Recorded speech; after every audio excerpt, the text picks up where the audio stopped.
Assalamualaikum warahmatullahi wabarakatuh. Perkenalkan, nama saya Cantika Briliani dari kelas 4A dengan NIM 23482011036. Pada kesempatan kali ini, saya akan mempresentasikan resume dari mata kuliah Teknologi Bahan Alam yang diampu oleh Bapak Hari Adi Saputra, MSI.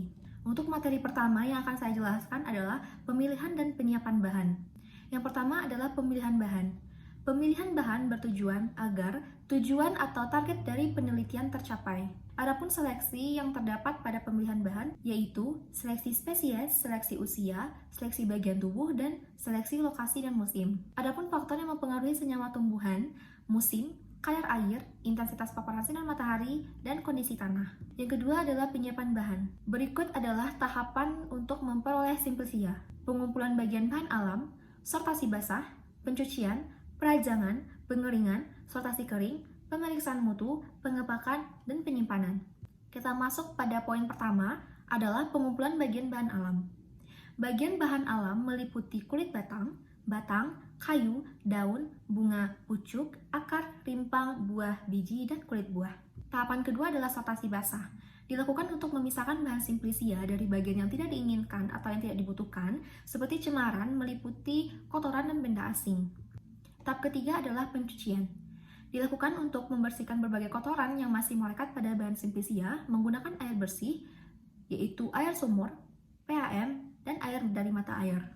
Tahapan keempat adalah perajangan, yaitu pengecilan ukuran pada bahan simplisia untuk mempermudah proses pengeringan, pengepakan, dan penggilingan. Tahap kelima adalah pengeringan, untuk meningkatkan ketahanan simplisia sehingga tidak mudah membusuk selama proses penyimpanan.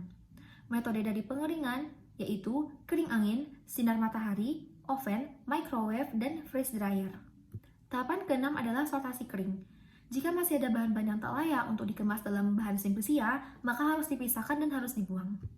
Tahapan ketujuh adalah pemeriksaan mutu, meliputi identifikasi taksonomi, analisis terhadap uji farmakognosi, fisika, kimia, biologi, dan mikrobiologi, analisis impurities organik dan anorganik, analisis kandungan air dan susu pengeringan, kadar abu, serta kadar serat. Tahapan ke-8 adalah pengepakan atau packaging. Pengepakan tergantung pada tempat tujuan, cara pengangkutan, perkiraan lama di perjalanan. Pada packaging dicantumkan label simplisia yang meliputi nama simplisia, asal, waktu panen, nama kolektor, dan kandungan senyawa aktifnya. Tahapan ke-9 adalah penyimpanan. Gudang penyimpanan harus tahan api, konstruksi baja, tahan panas, dan tahan rayap. Kita masuk pada materi yang kedua adalah ekstraksi bahan alam. Ekstraksi bahan alam secara umum merupakan suatu proses pemisahan zat aktif dari suatu padatan maupun cairan dengan menggunakan bantuan pelarut. Klasifikasi ekstraksi yang pertama adalah supercritical fluid extraction, yaitu ekstraksi menggunakan fluida superkritis sebagai pelarut. Yang kedua adalah solid liquid extraction, ekstraksi suatu campuran padat dalam pelarut cair. 3. Liquid-liquid extraction, yaitu ekstraksi suatu campuran yang berupa cairan. Berikut merupakan tahapan dari proses ekstraksi. Pertama, pelarut akan merusak dinding sel dan jaringan serta masuk ke dalam sel. Selanjutnya, pelarut akan melarutkan senyawa-senyawa metabolit.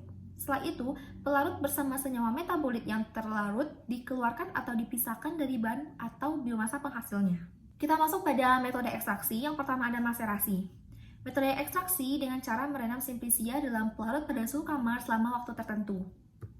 Yang kedua adalah metode perkolasi. Pelarut dialirkan terus-menerus melalui simplisia dalam alat perkolator sehingga senyawa aktif larut secara perlahan. Yang ketiga adalah ekstraksi dengan reflux. Simplisia diekstraksi dalam pelarut yang dipanaskan dan uapnya dikondensasikan kembali sehingga pelarut tetap dalam sistem tertutup. Metode keempat adalah sokretasi. Pelarut dipanaskan dan diuapkan, lalu uapnya dikondensasikan dan dibiarkan menetes ke ruang simplisia.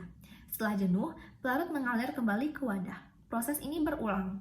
Metode kelima adalah ekstraksi dengan ultrasonikasi.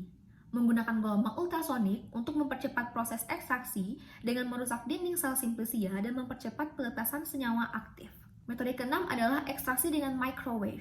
Menggunakan gelombang mikro untuk memanaskan pelarut dan simplisia secara cepat, mempercepat pelepasan senyawa aktif. Metode ketujuh adalah ekstraksi dengan tekanan. Menggunakan pelarut di bawah tekanan tinggi seperti CO2 superkritik untuk mengekstraksi senyawa aktif dengan efisiensi tinggi. Sekian presentasi yang dapat saya sampaikan pada kesempatan kali ini. Jika ada kesalahan kata, saya mohon maaf. Terima kasih atas perhatiannya. Assalamualaikum warahmatullahi wabarakatuh.